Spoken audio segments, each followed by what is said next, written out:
Hello bachcho, let's read this question. So this question says an elastic spring is compressed between the two blocks of mass 1 kg and 2 kg resting on a smooth horizontal table as shown.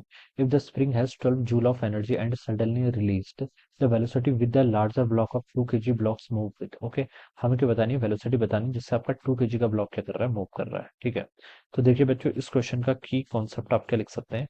The key concept of this question, देखिए 1 kg और 2 kg के block आपके क्या है, rest कर रहे हैं smooth horizontal table पे, यानी कि फ्रिक्शन का रोल तो नहीं आएगा. ठीक है, और स्प्रिंग के पास 12 जूल ऑफ एनर्जी है और उसको सडनली हम रिलीज कर रहे हैं, तो वेलोसिटी बतानी है आपके बिगर ब्लॉक की. ओके, देखिए अगर हम 1 kg ब्लॉक और 2 kg ब्लॉक को एक सिस्टम कंसिडर कर लेते हैं, तो इस पर कोई आपका एक्सटर्नल फोर्स तो नहीं लग रहा है. ठीक है, ये मूव क्यों कर रहा है, because of the potential energy stored in the spring. ठीक है, तो हम यहाँ पर एनर्जी कंजर्वेशन का भी यूज करेंगे, किसका, एनर्जी कंजर्वेशन का. ठीक है, मैकेनिकल एनर्जी कंजर्वेशन का यहाँ पर आप की कॉन्सेप्ट भी लिख सकते हैं. ठीक है, मैकेनिकल एनर्जी कंजर्वेशन का यूज करेंगे, कोई डिसिपेटिव फोर्स नहीं है, फ्रिक्शन फोर्स नहीं है. ठीक है, इनिशियली देखिए इसके पास क्योंकि पोटेंशियल एनर्जी, और वही इस एनर्जी किसकी फॉर्म में कन्वर्ट होगी, आपकी काइनेटिक एनर्जी के फॉर्म में. ठीक है, तो पहले आप देखिए मोमेंटम कंजर्वेशन लगा लीजिए. मोमेंटम कंजर्वेशन तो आपका ऑलवेज वैलिड है अगर आपके सिस्टम पर नेट फोर्स जीरो के इक्वल होता है. ठीक है, अगर मैं 1 kg और 2 kg दोनों ब्लॉक को एक सिस्टम कंसिडर कर लेता हूँ, तो नेट फोर्स किसके इक्वल होगा, जीरो के इक्वल होगा. तो मैं यहाँ पर से देखिए इसकी वेलोसिटी बता सकता हूँ. मान लीजिए ए ब्लॉक की वेलोसिटी आपकी v1 है और बी ब्लॉक की वेलोसिटी कितनी हो जाती है, v2 हो जाती है. ठीक है,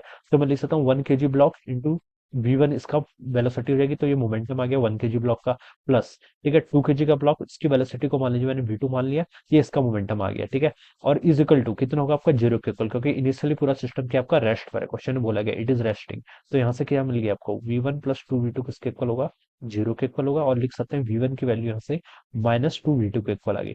this is my equation number 1. ये मेरी कहाँ से आई, मोमेंटम कंजर्वेशन से.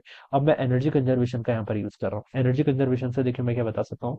ठीक है, 1 kg का ब्लॉक v1 वेलोसिटी से मूव कर रहा है, 2 kg का ब्लॉक v2 वेलोसिटी से मूव कर रहा है. Initially they will have, initial कौन सी एनर्जी इनके पास, स्प्रिंग पोटेंशियल एनर्जी, और कितनी, 12 जूल के इक्वल. तो इनिशियल एनर्जी आपकी 12 जूल मैंने लिख लिया. ठीक है, इजिकल टू फाइनल देखिए, तो काइनेटिक एनर्जी किसके इक्वल होती है, half M V square. Half 1 kg का ब्लॉक है, इसकी स्पीड को v1 बोल दीजिए, तो v1 का square plus half second block आपका 2 kg का है, इसकी स्पीड कितनी है, v2, तो v2 का स्क्वायर. ये हो जाएगा यहाँ से. ठीक है, इसको देखिए सॉल्व करेंगे तो यहाँ से आपका 12 इंटू 2 24 हो जाएगा इधर, और इधर आपका v1 का स्क्वायर प्लस आपका 2 टाइम्स कितना, v2 का स्क्वायर. ये आ जाएगा. This is my equation number 2. Alright, अब इक्वेशन 1 को देखिए इसमें पुट करेंगे तो 24 हो जाएगा, v1 की वैल्यू -2 v2 है, तो ये हो जाएगा आपका 4 टाइम्स v2 का स्क्वायर प्लस 2 टाइम्स आपका v2 का स्क्वायर. इन दोनों को ऐड करेंगे तो 6 v2 का स्क्वायर, ये कितना हो जाएगा, 24 के इक्वल.